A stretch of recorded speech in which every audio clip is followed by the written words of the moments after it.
Hello again on the UK edition. And how's the election going? And how's the campaigning going?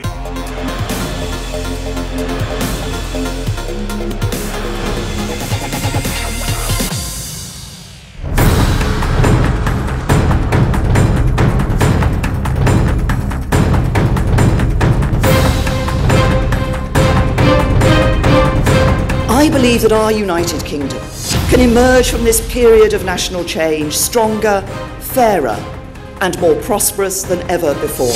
I believe we can be a country that stands tall in the world and provides leadership on some of the greatest challenges of our time.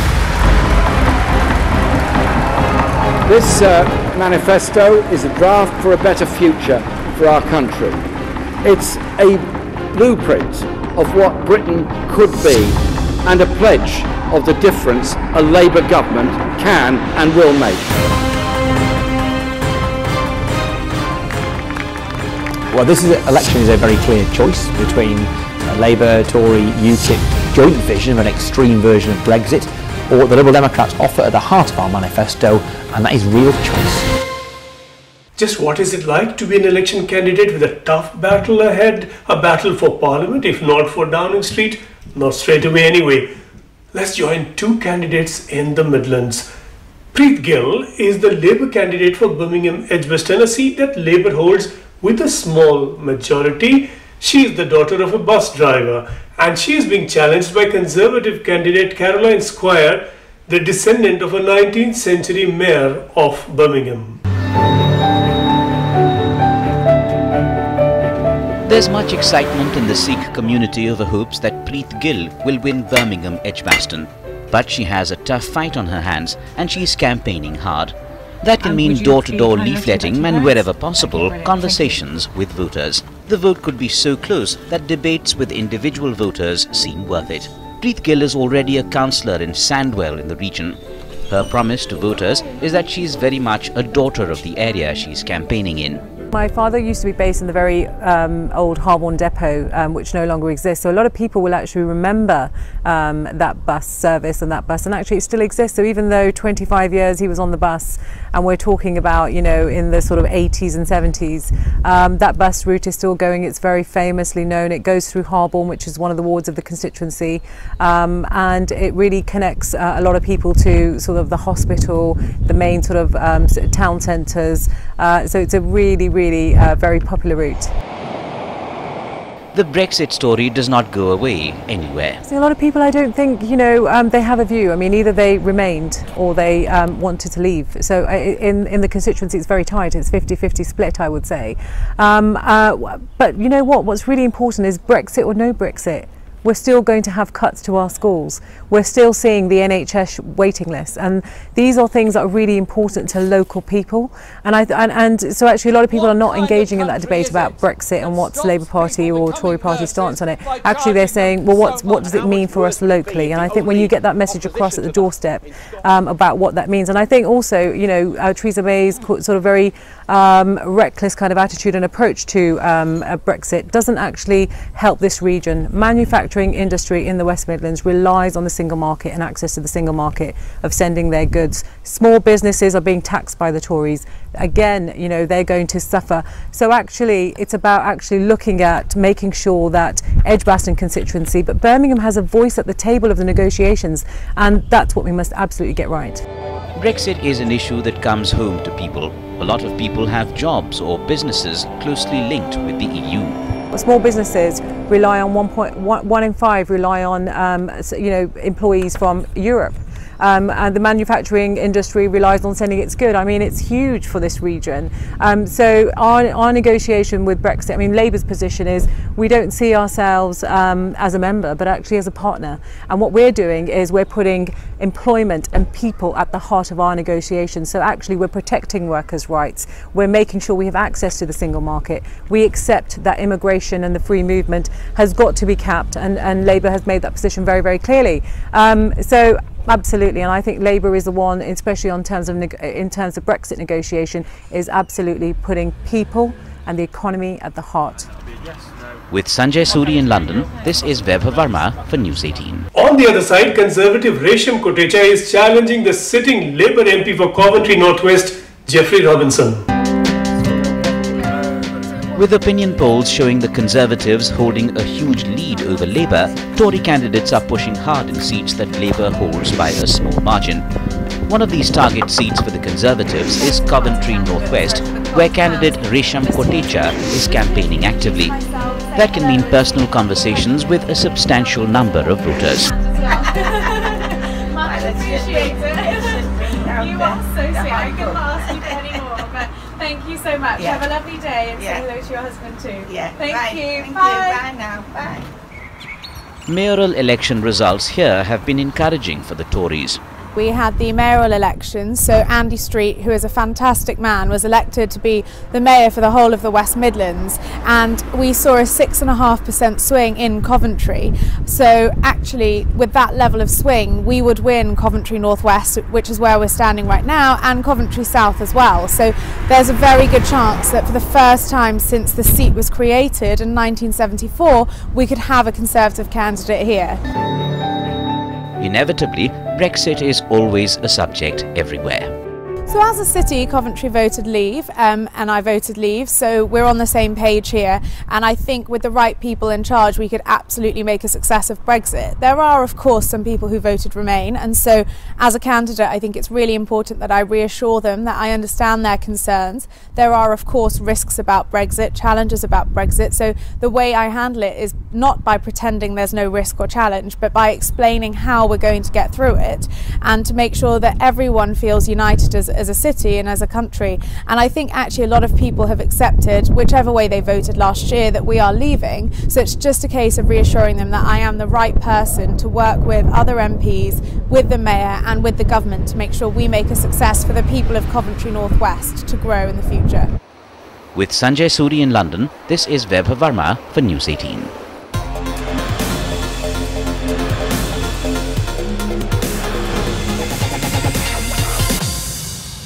We'll keep tracking the elections, but let's not lose sight of some very remarkable visitors and one very remarkable visit. It was an unusual sight in Canary Wharf to see the Indian naval ship INS Tarkash docked amidst the tall office blocks and the swank new housing there. The ship was in Britain for the joint war exercises with the Royal Navy of Britain called Konkan 17, but it sailed into Canary Wharf to make a public mark of the new engagements between India and Britain. Guns and turrets don't normally send out messages of friendship, but on the INS Tarkash at Canary Wharf, they did. The last port of call was Suri in Greece, and they're here, and they entered harbour Plymouth on the 2nd of this month, and from the 2nd to the 4th we did the harbour phase of Konkan 17, and Konkan 17 is the bilateral exercise between India and UK, the bilateral naval exercise between India and UK, and it commenced in 2004. This year Konkan 17 signifies that it is 2017. Tarkash, built at the Russian yard, is amongst the new additions to the Indian naval fleet.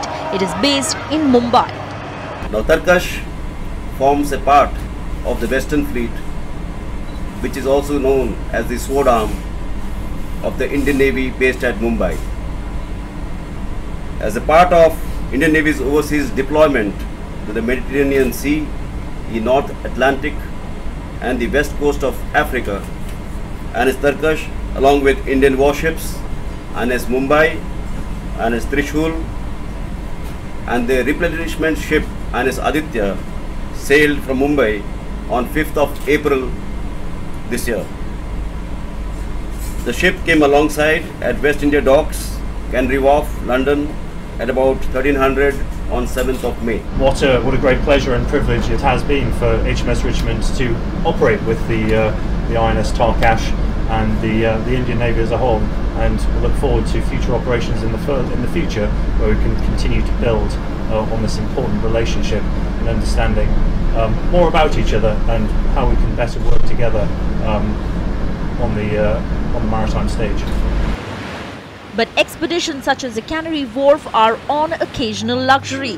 For the rest, it can be dangerous work in hard conditions. The Tarkash famously rescued stranded Indians and other nationals from Yemen, and the piracy around Somalia is a constant threat. We have a ship always stationed there, in and around the Gulf of Aden. The purpose being to escort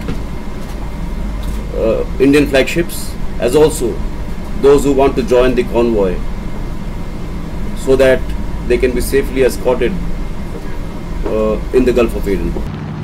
With Sanjay, Suri in London, this is Megha Mamgen for News 18. Quick break now, and then let's hit the road to India. Let's hit the road in India, the road that actually takes you somewhere and not bumpily in the old ways. What about the Masala Bonds project that you've kick-started? What level of investment do you expect from that vehicle for infrastructure? This is the first time we have already, this is a pilot project for us, and it's really a good response from the European investors, and I feel that the next time also we will get more response, and I'm confident that whatever our expectation we are getting through Masala Bond.